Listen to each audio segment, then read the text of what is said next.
What's up, everyone? Welcome back to the neighborhood. My name is Andrew Kimball, and today I'm going to be ranking all of the games in the Gears of War franchise.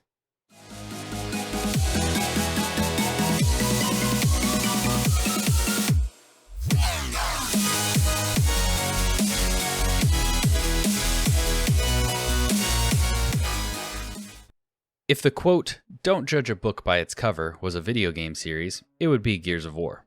At first glance, this seems like your basic run-of-the-mill military shooter starring unrealistically bulky meathead soldiers. This could arguably be true for the first game, but beyond that, the characters and story in the Gears series have evolved and grown with each entry.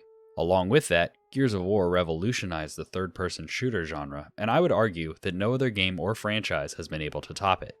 Some may have done it just as well, but none have done it better. As a fan of these games, I thought it would be fun to rank them all, so that's what I'm going to do here. Keep in mind this is my ranking, and yours might be different. Either way, let me know in the comments. Number 7. Gears of War Judgment. On paper, a spin-off game starring Baird and Cole seemed like a good idea, but in execution, it just didn't quite hit the mark that the rest of the series had set. The whole experience was just fine, and the story was pretty forgettable.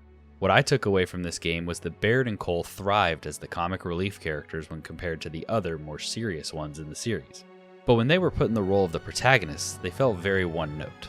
This game isn't bad or broken, it just doesn't deserve to be any higher on the list. Number 6. Gears of War. Before we get too far into this video, I have a confession. I haven't actually played the first Gears of War game.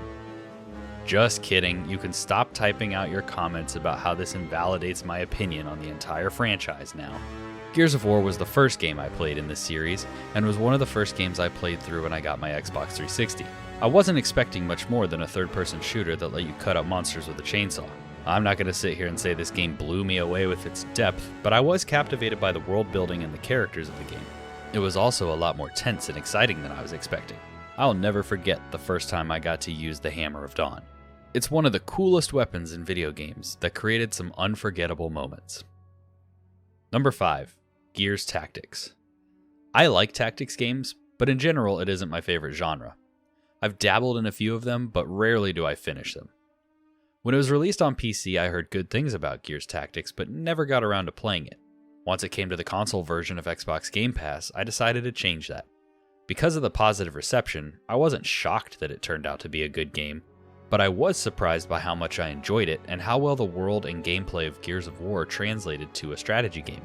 Toward the end, I started to feel some fatigue as the gameplay repetition set in, but for the most part, I really enjoyed Gears Tactics, and I would definitely recommend it to any Gears fans or Tactics fans who haven't given it a chance yet. Number 4. Gears of War 4. Gears of War 4 was supposed to be a new entry point into the series, since it takes place 25 years after the events of the original games.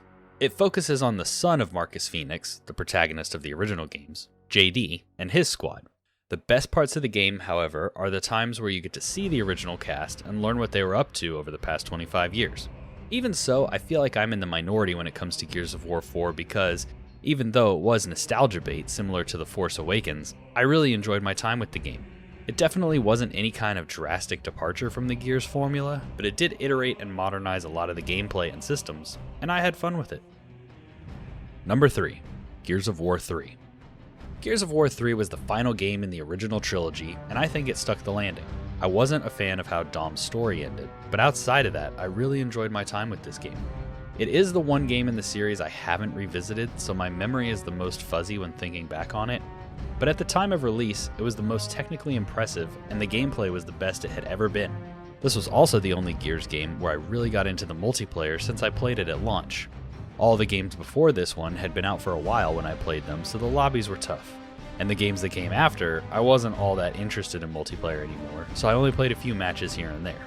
I also really liked the inclusion of female squad members, and the way the style of the game had gone from ridiculously blocky buff characters to characters that could actually pass for real people. This was also the game where the players got to vote on whether or not Carmine, a notable side character whose whole purpose was to die, got to live or die in this entry. Number 2. Gears 5. Gears 5 is where the developers decided that the of War part of the title was no longer necessary. But more than that, Gears 5 is the game that Gears of War 4 should have been. it really felt like a step up from the previous games. The gameplay was still the same classic Gears of War third-person action we've come to know and love, but it was and is the best it's ever been. It was the additions of the large open areas and the change in the protagonist that really caused the step up this game achieved. The open areas on their own aren't really anything we haven't experienced in a game before, but they were a breath of fresh air in a Gears game and gave the player a break from the action. Kate is a much more interesting protagonist than JD, and the direction the story goes was interesting and compelling. The major choice the player is forced to make at the end was heartbreaking, and I really can't wait to see how it plays out when we finally get a follow-up game. Number 1. Gears of War 2. Gears of War 2 takes the top spot on my list because when I think about Gears of War, the moments that come to my mind first are from this game. All the things that happen in Dom's storyline are impactful and really caught me off guard when I played the game for the first time. I was not expecting to feel the emotions I was feeling while playing a game where you can use a chainsaw bayonet to cut through aliens. On the other hand, some of the set pieces and epic moments in this game are top 10 video game moments for me. The main one has to be the worm. If you've played this game, you probably already know what I'm talking about. Running and gunning through the inside of a giant worm and finally carving your way out of it in a disgusting and gory mess is a gaming memory I won't forget. Along with that, there was a noticeable step up in the gameplay when compared to the first game, something this series does well with each new entry. The satisfying gameplay mixed with a grand and impactful story are what earns Gears of War 2 the top spot on my list of Gears of War games. So that's my ranking of the Gears of War series. Whether you agree or disagree, let me know in the comments. If you enjoyed this video, please consider subscribing and hitting the like button. If you want to hear more in-depth conversations about video games, check out our podcast. With that, I'll leave you with a reminder to stay friendly, gamers.